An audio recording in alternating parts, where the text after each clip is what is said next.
concrètement, quel type d'exercice vous leur donnez à ces troisièmes médias? Là, par exemple, cette année, depuis le mois de septembre, on a une progression dans la veille informative.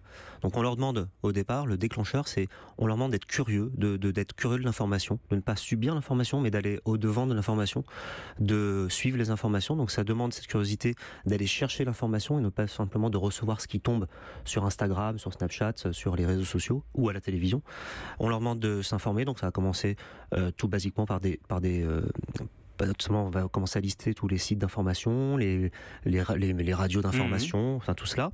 Et puis on va leur demander chaque jour, on se répartit cela pour pas trop prendre de temps sur nos disciplines, mais on va leur demander chaque jour, dans des disciplines différentes, de nous faire une petite revue d'actualité collective. Donc on va discuter avec petit à petit autour de l'actualité une exigence qui va s'accroître sur le contenu, donc avec les fameux 5 W. Alors en français ça donne qui, quoi, où, quand, et le pourquoi on le laisse un petit peu de côté, qui est toujours un petit peu complexe. D'accord. D'où vous est venue cette idée? Est-ce que les attentats qu'on a connus en 2015 ont été un déclencheur auprès de vous et de vos étudiants?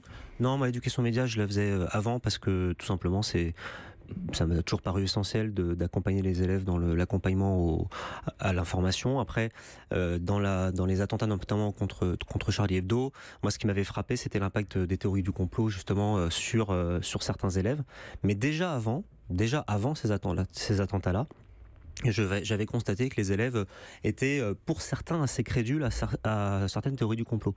Donc, je les ai aussi accompagnés sur le traitement de l'actualité, sur la fiabilité de l'information, le traitement de la fiabilité. Et c'est fake news, c'est le terme consacré en anglais, mais c'est fausses nouvelles, ces théories du complot, elles prennent quelle forme auprès de vos étudiants?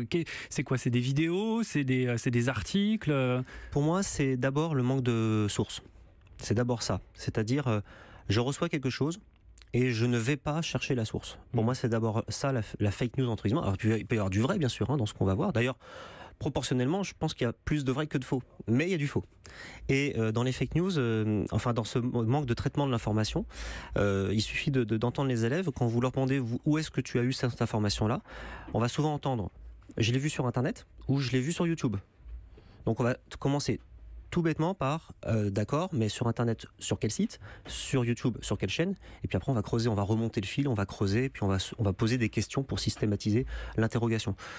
Le questionnement personnel.